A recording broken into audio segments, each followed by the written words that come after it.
Vedare tinokuchingamitsai zvekare kune chimwe chirongwa pano paZim Facebook Secrets and Confessions tichingoti maswera sei kwose kwamungava muri kumativi mana enyika. Rekedzai tibva tapinda mumamessages edu atadzoka takakubatirai. Message yedu yekutanga yakamera sekudai so: hanzi makadi zvenyu mukoma, ndinokumbirawo kuti munge muchindiposterawo nyaya yangu makavikawo chitupa changu. Inini ndiri murume uye zvekare ndine makore 40 years ekuberekwa. Ndichikutumidzirai message iyi ndiri pakutambudzika uye zvekare ndinogara ndichirohwa nechipoko chemwana wangu. I regret zvose izvo zvandakaita, and pandakaita zvinhu izvi ndaifungidzira kuti zvimwe kuda hwainge huchazova upenyu hwekuti zvose zvinenge zvichingoendeka. Ndaisatoziva kutoti dzimwe mhiko dzacho dzimwe dzinozotoita dzekuzotongouyawo uchitoita dzekuzoudzwa nechinhu chacho chaunenge wapiwa nen'anga. Waungung'anga inenge iine mhiko iyo yainenge yakupa, but unozopiwa dzimwe mhiko dzacho nechikwambo chacho chaunenge wanopiwa zvekare nen'anga yacho iyoyo. Saka mushure mekunge ndaromba ndaitozviona ndichizova mupfumi uye zvekare ndichizova nevana vangu vakawanda, but handina kuziva kuti mari idzi dzehurombwa hakusi kunzi unongonakidzwa nadzo. Mari idzodzo imari yekuti unodya wakaringanzira. I was desperate, ndainge ndichidawo mari, zvinhu zvangu zvainge zvisingafambi uye zvekare nebhizinesi rangu randainge ndichiita rainge richida kuti vanhu vazhinji kana kuri kunzi vakauya kwandiri vaya vanenge vaine mari dzangu vange vachizondibhadhara nekukasika. Saka ndokusaka ndakazoenda ndikabva ndazonoromba. Iniwo pandakaromba mukoma ndaitawo zvekufamba mumaruzevha, mumaprazi ndichitengesa, uye zvekare baba vangu ndiro basa ravainge vachiita. Vaitozivikanwa nevarongo vakawanda, saka takangokurirawo mazviri izvi zvekuhodha. Vaiwanzokutuma vamwe bankuru vobva vanohodha kuSouth Africa, then kana zvinhu zviya zvazouya tobva tachizotanga kufamba nababa namama tichitengesa mumaruzevha uye zvekare nemumaprazi. Zvino zvaizoitika ndezvekuti dzimwe nguva taizoti kana tapinda mumaprazi muya tiine imwe stock yatinenge tiinayo tichida kutengesa, vamwe ndo vaizoregedza kutibhadhara. Munhu achiti ndinongokubhadhara chete mushure mekunge wandikweretesa zvekare. Paunozodzokera kuya sometimes ndo paunozonzwa zvichinzi munhu akatotama munhu hako kana kuti munhu ari kurwara. Malosses acho ainge akawanda, asi baba vangu kana riri sebusiness vainge vakakomborerwa because vaisamboshandisa mushonga uye vainge vachingotemba nemunamato. Ndo zvavaiti ndo zvainge zvichitichengetedza izvozvo. So baba vangu vakazoti vashaika, tainge tatovanika hardware kedu katainge tava nako, uye zvekare nekamwe kashop. Umwe munin'ina wangu ndiye aipota achienda kuBotswana achinohodha masutu uye zvekare nemaredhiyo madouble decker aya uye zvekare nematv. Saka tainge tava kutosimukira paya. Ndokubva ndachizotangidza zvekare kuita business iro rainge richiitwa nababa vangu rekupinda mumaprazi ndichitengesa, uye zvekare ndaizototenga dzingava dziri mbudzi kana kuti mombe. Zvino nerimwe gore mukoma handinawo kuzoziva kuti dzimwe mombe 5 dzandakatengeserwa dzainge dziri mombe dzainge dzakabiwa. Saka zvakazoitika mukoma ndezvekuti mushure mekunge ndatenga mombe dziya ndakazombodzisiyapo pamba pemunhu uyo ainge anditengesera. Iye nekuziva kuti dzainge dziri mombe dzekubiwa, mukoma akabva andifonera akabva ati mombe idzi kana kuri kunzi hausi kuda kuuya kuzodzitora, ndava kuenda ndikanodzitinhira mugomo, uya utore mombe dzako. Ndakabva ndachizoshandisa kamari kandainge ndiinako, ende muone zvenyu wiki iroro ndipo apo munin'ina wangu paainge achifanira kuti ange achienda kuBotswana kunohodha, asi ndakabva ndamuti chimbomira mbijana, pane mamwe madhiri andiri kuda kutanga ndaita, then tobva tazoshandisa mari iyi yauri kufanira kuti unge uchizoenda nayo kuBotswana. Mari iyi ndini ndainge ndiinayo. Ndakatora mari iya ndikabva ndazohaya motikari yekuti tinge tichienda kunotora mombe idzi. Ndakato haya yainge itori UD kuti mombe idzi ndinge ndichikwanisa kuuya nadzo dzose same time. Zvechokwadi mukoma takazoti tasvika kuvillage kuya ndokubva tatoisa mombe idzi mutrack. Tangoti fambei zvimwe kuda about 15 to 20 kilometers ndopatakabva tachizomiswa nemamwe mapurisa. Muone zvenyu mapurisa awa paakatimisa, ivo motikari yavo yainge yaita panja, saka vainge vachida kutibvunza kuti tainge tisina here pombi, kunyangwe pombi yebhasikoro vakwanise kungopomba chete vange vachizosvika uko kwavainge vachienda. So vakabva vachizotibvunza panhau yemombe dzatainge takatakura, ndokubva vazondibvunza mapepa. Saka murume uya ainge akati iye aizoya nemapepa acho kuHarare, sezvo rainge ragara riri bhizinesi randainge ndichingoita. Zvechokwadi dzimwe nguva ndaikwanisa kutongonotenga mombe ndotodzoka nayo kuHarare ndisina mapepa, uye zvekare vanhu vazhinji vainge vava kundiziva nemapurisa. Saka pamapurisa awa ainge aripo painge patori noumwe ainge achindiziva, asi musi iwoyo mhepo dzainge dzakatosimuka. Ndokubva ati ko mapepa aripi? Apa tainge tisitomborina kana bepa rimwe chete zvaro. Nekuziva kuti dzainge dzisiri mombe dzekubiwa, ndakabva ndamuudza kuti ndainge ndisitomborina kana problem nekunovarakidza uyo ainge anditengesera mombe idzi. Vakabva vati alright, chimbomirai makadaro. Pasina kana nguva pakabva pachizouya imwe motikari yemapurisa, ndikabva ndatosungwa paya. Zvinova zviri zvinhu zvokuti zvakandishamisa. Vamwe ndo vakasara vakamira paya netrack, ndokubva umwe wacho wandainge ndiinaye azodzokera neni kuvillage. Tasvika kuvillage kuya ndakasvika ndikawana kuine umwe mupurisa wavainge vatofonera nechekare, uyo ainge aenda kumba kwemunhu uyo wandainge ndati ndiye ainge anditengesera mombe dziya. Iye akabva aramba akati ainge asina kana kumbogara akanditengesera mombe.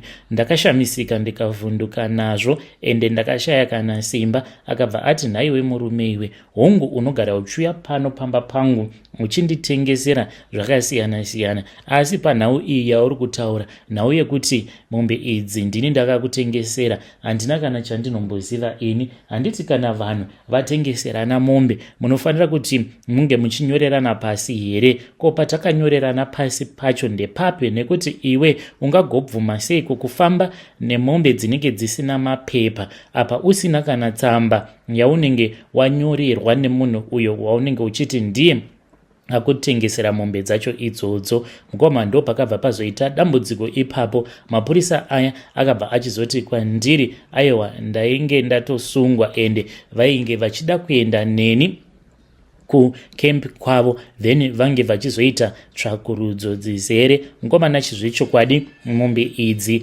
vakabva vazondiudza kuti dzainge dzakabiwa kwamurehwa. Ngoma nachi hana yangu yakarova, ndichiti saka ndo zvatoitika here kuti ndatosungirwawo mhosva yekuti ndakaba mombe apa 5. Umwe wacho achitaura neni ainge achiti unozviziva here kuti mombe yega inenge itori nejeri rayo apa zvichinzi zvimwe kuda kana 20 years. Ngoma nashi ndakabva ndachizotaura nerimwe lawyer iri rainge richigara kuzvishavane. So ndakati ndataura nelawyer riya rikabva razondiudza kuti rainge richidawo mombe sezvo mari painge pasina mombe nemotikari. Saka mudzimai wangu ndiye akazoenda nemwana wangu kuplot kwedu, akabva achizonosarudza mombe ainge achida murume uya nemotikari pamusoro. Ndakasara ndiri broke, ndisitomborina kana chandainge nditombori nacho. Ndo pakatangira maproblems angu ipapo. Ndakazoti ndichinobuda mujeri, zvechokwadi ndikabva ndaona kuti painge pasitomborina kana chekubata pamba. Apa nemudzimai tainge tava kutofunga kuti zvainge zviri nani kuti tinge tichitengesa hedu imba, asi mudzimai ndiye ainge achiramba chiti zvino ko kana kuri kunzi tikazotengesa imba tichazoita sei? Ngoma nashi takaramba zvedu takangoshingirira kuzonosvika tava nekamusika kedu, vanhu vainge vatombori nemabig businesses, asi panguva yacho iyoyo ainge angovawo matakadya kare, haanganyaradzi vana. Mukoma nashi ndo pandakabva ndachizofunga zano rekuti zvainge zviri nani kuti ndinge ndichienda kun'anga. So pandakaenda kun'anga ndo pandakabva ndachizoudzwa kuti pfuma yangu zhinji yainge iri kugoridhe, ndo pandakabva ndachizoendawo ndikatanga kuita zvechikorokoza. Ipapo ndainge ndabva mukusangana neimwe shamwari yangu uyo akandiudza kuti ainge ava kugara kuShurugwi uye ndokwa ainge achishanda achiitawo zvechikorokoza. Nemotikari ainge achifamba nayo ndakabva ndatoona kuti zvose zvandainge ndichiita ndichitengesa ndainge ndichitotambisa hangu nguva yangu. Ndikabva ndati shamwari ndipinzewo muchigemu, ndiye wandakazoenda naye manje ndokubva ndachizotanga kushanda naye ndichiitawo zvechikorokoza. Asi shamwari yangu uyu kunyange zvake ainge ari munhu ainge achinamata, but akabva ati pasina mashiripiti goridhe iri haungambofi wakaribata, nekuti iro goridhe pachezvaro rinotoyera, ende kutoti unge uchitonzi wabata goridhe unotofanira kutoti unge uchitotungamirirwa nemidzimu yako uye zvekare nemhondoro dzenyika ino. Saka kuti iwewo unge uchikwanisa kuzobata goridhe unofanirawo kuti unge uchiteverera pane zvose zvandinenge ndichiita. Pandinenge ndatsika netsoka yangu newewe tsoka yako inofanira kuti inge ichitsika ipapo. Ngoma it started very simple. Takaenda kune imwe n'anga kunyanga, so takazoti taenda kuya iniwo ndikabva ndaudzwa kuti sezvo kainge kari kekutanga uyu bhururu wangu ainge asina kundiudza kuti kuguva uko kwataigara tichienda kwainge kuri kuguva remwana wake musikana. Indaifungidzira kuti rainge ritongoriwo guva remwana wehanzvadzi yake, nekuti ainge akabvawo mukushayika ari kuSouth Africa, ndisingatozvizivi kuti ainge akatomuchekeresa, nekuti ainge ava kunyanyisa kufamba mun'anga nemumaprofita. Ava kuudzwa kuti hanzvadzi yako kana ukaibvunza kuti ko iyo nyoka iyo yakazongonyuka muclassroom ndokubva yaruma mwana wake, mwana achibva afa within 1 minute, nyoka iyoyo yakabva nepi? Nekuti painge pagere mwana wako, nyoka iyi neukasha hwainonzi yainge iinahwo ingadai yakarumazve vamwe vainge vakagara kudhuze nekumahwindo, kudhuze nekudhoo. Saka yakasiya vamwe vose ava ikabva yanonanga wako mwana ainge akagara mukati mune vamwe pakati peclassroom. Bvunza hanzvadzi yako. Saka iye paakaona kuti hanzvadzi yake uyo ainge ari kuSouth Africa nekurwadziwa kwekuti mwana wake ainge akafa zvainge zvisina kana tsarukano, akabva ati zvainge zviri nani kuti anga achimuchekeresa. Saka hanzvadzi yake yainge yava kupotawo ichimumukirawo chipoko. Saka aiti kana akaona chipoko chehanzvadzi yake obva achizoenda paguva remwana wake. Saka ndaigara ndichingomuperekedza, ende ndaitoona kutoti kana tikangoenda paguva paya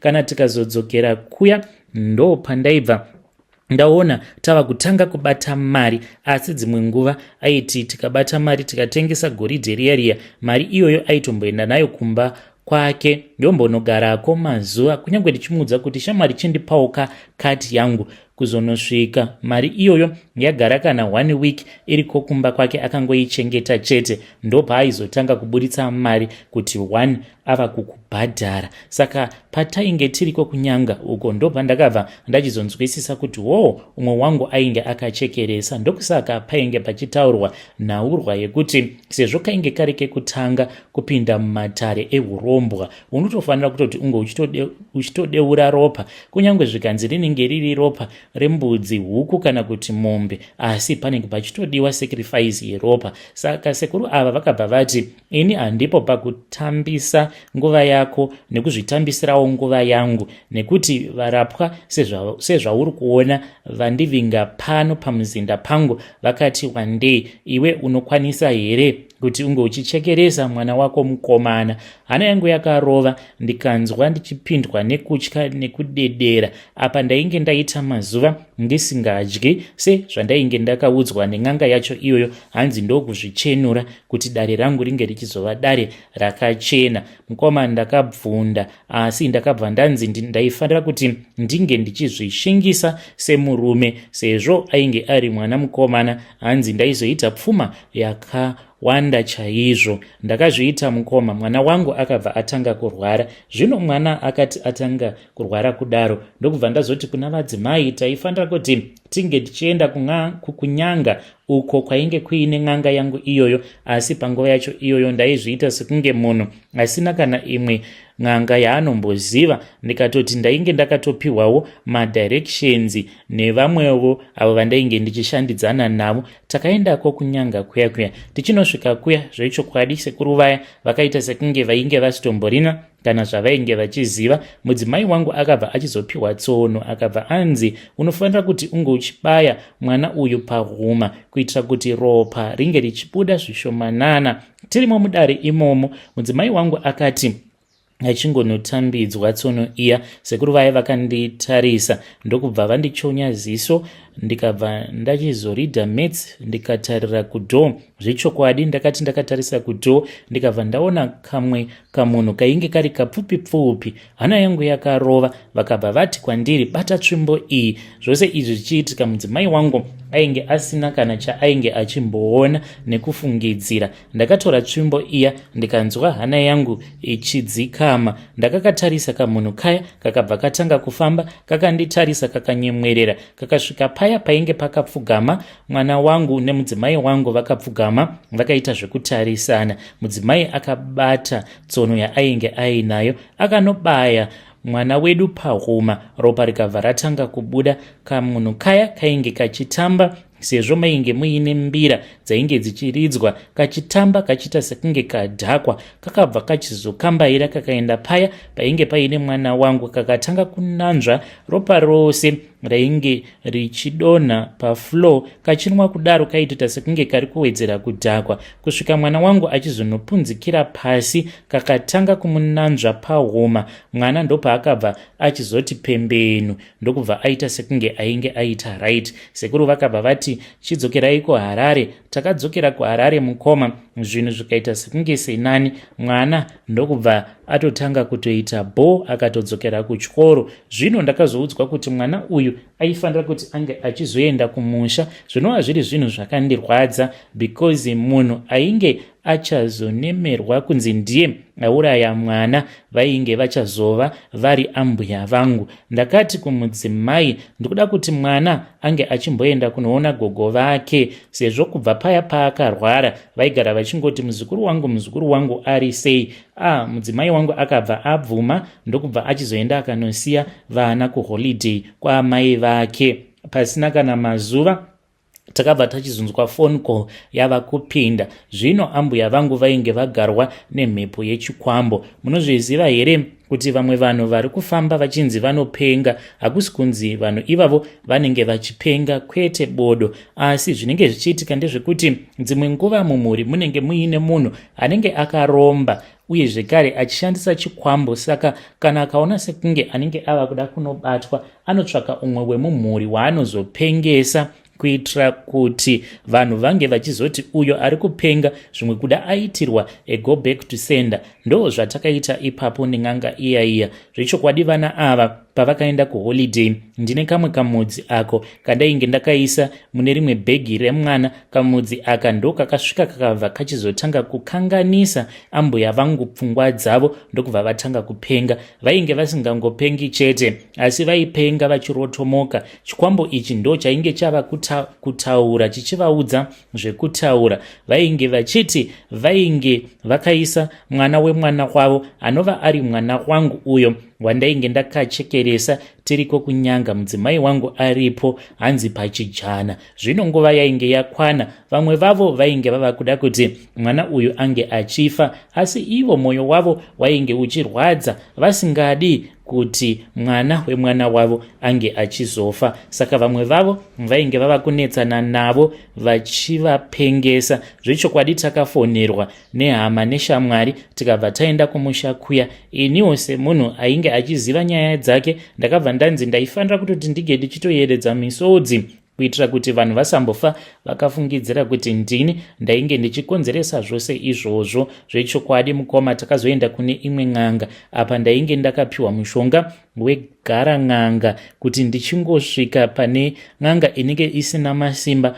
kudarika masimba asekuru avo vekunyanga. N'anga iyoyo inge ichizotanga kuprofita nekushopera but ichishandisa mweya wechikwambo chandainge ndiinacho. Chimwe zvechandakaita ndechekuti ndichingonosvika pamba pambuya vangu ndakabva ndatora bhegi remwana ndikabva ndatora kamudzi kaya ndokubva ndatanga kukatsenga-tsenga kwava kuactivator mushonga uya wandainge ndakapiwa wegara n'anga. Zvechokwadi tiri kukuya chikwambo chiya chakaenda chikabva chanogara pana sekuru vaya vachifungidzirwa kuti zvimwe kuda vava kusvikirwa nemidzimu yavo. Izvo chainge chiri chikwambo chainge chichitaura ndokubva vatanga kutaura sekuru vaya vachiprofita. Kunyange kuenda kwatakaita kunyanga handiti chainge chichizviziva here kuti takafamba sei. Mudzimai wangu akaita kuridza mhere ende ainge achichema chirwadziwa chichimuudza kuti ipo paya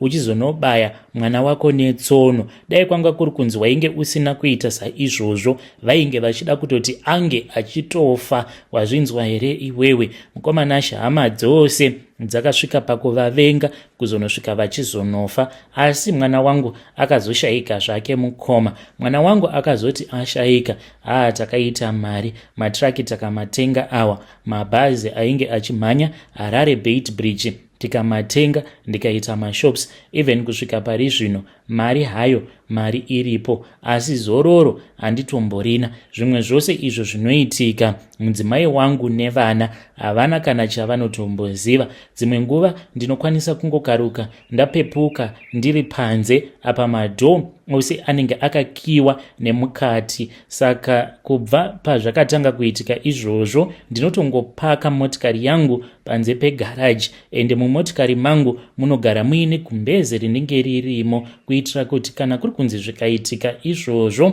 then ndinobva ndangopinda hangu mumotikari ndobva ndarara nekuti ndaisitambudzika. Apo pandinenge ndapepuka ndobva ndaona kuti ndinenge ndakagara panze ndiri paloni apa kuti ndike ndichimutsa mukadzi zvino ndichimuudza kuti ange achindivhurira dhoo anenge ozoshamisika kuti ko mabuda sei nekuti dhoo ranga rakakiwa nemukati. Saka ndakabva ndazongozviudza kuti zviri nani kuti munge muchingogara mumotikari muine gumbeze. Ndinotogarawo kumasebhabhu munzvimbo dzinogara vanhu vakuru, maminista nevamwe vanhu vane mari dzavo, asi hakuna munhu ari kuzviziva kuti ndiri kutambudzika. Satani andishungurudza kusvika pakadai. Kana kuri kunzi dai ndaikwanisa kana ndainge ndichazopiwa zvekare umwe mukana naMwari handaizombodzokorora kuita zvose izvi zvandakaita, nekuti kana zuva rikangonyura ndinobva ndatozviziva kuti nguva iya yakwana. Dzimwe nguva kana zuva rorereka ndinobva ndatanga kuona mimvuri yevanhu vanenge vachitamba vakandikomba vachiti nhasi Harare, nhasi Harare, nhasi Harare. Ndo song iyo yavanenge vachiimba nekutamba. Panenge patori nevamwe vandinenge ndisingaoni vanenge vachiridza mbira uye zvekare vanenge vachiridza ngoma vachitamba vachiti nhasi uyo Harare. Dzimwe nguva mukoma ndinokwanisa kupepuka ndobva ndatoona kutoti kumadziro kunenge kwakanyorwa zita rangu nemafiro awo andichazoita, asi munhu uya anenge anyora anongoti kana arabha zvose zvaanenge anyora kumadziro ndinobva ndazozvikanganwa, asi panotonyorwa kutoti iwewe Steve, not his real name, uchafa nenzira dzakadai dzakadai dzakadai. Then munhu uya anobva atorabha zvose zvaanenge anyora, ende kana munhu iyeye achinyora anotonyora neropa chairo raunenge uchitoona kutoti iri iropa. Mwana wangu anouya kwandiri dzimwe nguva ndakatongorelaxa ndobva ndatovhunduka, anongodanidzira zita rangu obva atanga kuseka zvake. Ende dzimwe nguva anouya achiti baba, zvamuri kutonakirwa wani nekunwa doro. Rinombonzi chiko doro ramuri kunwa rinodhura kudai? Manje nhasi usiku mucharibhadhara doro iri ramuri kunwa. Handiti iropa rangu ka riri kushanda apa. Izvezvizvi ndikadai ndatokura obva atotanga kutotaura zvimwe zvinenge zvaswera zvichiita vamwe vake kuti izvezvi ndingadai ndatoenda ndikanotamba nanhengi manje nhasi mhosva dzose idzodzo muri kufanira kuti munge muchizodzibhadhara. Muri kuzvinzwa here baba? Saka mukomanashi ndichiuyawo panapa, I know kuti vanhu vachandijaja. Yes, people can judge me, but ndingagoitawo sei because ndainge ndichitsvakawo kurarama. Ndokusaka ndati I regret, but handizivi kuti ndingabatsirikana sei. Ndamboedzawo kuti ndinge ndichienda kune dzimwe n'anga madrama ega ndisingadi hangu kusvibisa mazita evanhu, nekuti kunyange vanhu vachiita havo madrama asi kutokukuvadza vanokwanisa kutokukuvadza. Ndo zvandakaona mushure mekunge ndabhadharawo vamwe sekuru vandainge ndaona vachiita sekunge vanobatsira chaizvo pasocial media, ndikabva ndazoenda kwavari pasina kana nguva. Zuva rekutanga chairo ndichingosvika padare pavo vakabva vandichaja mari yainge ichikwana iyo kuita $2.7. Ndakabva ndazovapa hafu, imwe yacho ndikazoenda ndichizonopedzisa. Zvino ndakati ndabhadhara mari iyoyo kwava kuti kwandiri vainge vachida imwe mari, nekuti hanzi dare rangu rainge richiti netsei, ende chikwambo ichi vainge vachida kuchiparadza. Mari yacho yavakati vainge vachida iniwo ndainge ndisina, vakati vainge vachida $16,500. Ndikati mari iyoyo handina, ndinokumbirawo kuti kana zvisingaite sezvo ndisina mishonga yenyu yandanga ndati ndatora kubva kwamuri, madii machingobvisawo kunyange yedare, sezvandinongonzwawo kuti matare dzimwe nguva haadariki $100 mari yedare, chindidzoserai imwe yacho. Vakabva vatanga kupopota, ende zvechokwadi ndine mashura andakaona. Vana vangu vakarwara, vairwara vachidonha. Saka idzi n'anga dzepamaYouTube vanhu zvekare vanoitawo zvemasaramusi, ende kana ukada kuzopota uchitamba uchitaura mazita avo vatoriwo nemasimba, hakusi kunzi havana masimba vanawo. So kune avo vanenge vachida kundibatsira mukomanashi, ndanga ndichikumbirawo kuti vakupei manhambazi avo. Inini hangu handizezi, kunyange zvikanzi n'anga yacho inenge iri kana kuNigeria kana kupi, aiwa handizezi, ndinosvikako ini. Vedare ndo message iyo yandakatumidzirwa ichibva kuna mukoma vedu avo. Ngatizamei kuti tinge tichitaura navo mukoma vedu ava mucomment section. Strange things indeed they do happen in this world. Zvakangoma hazvo vedu we.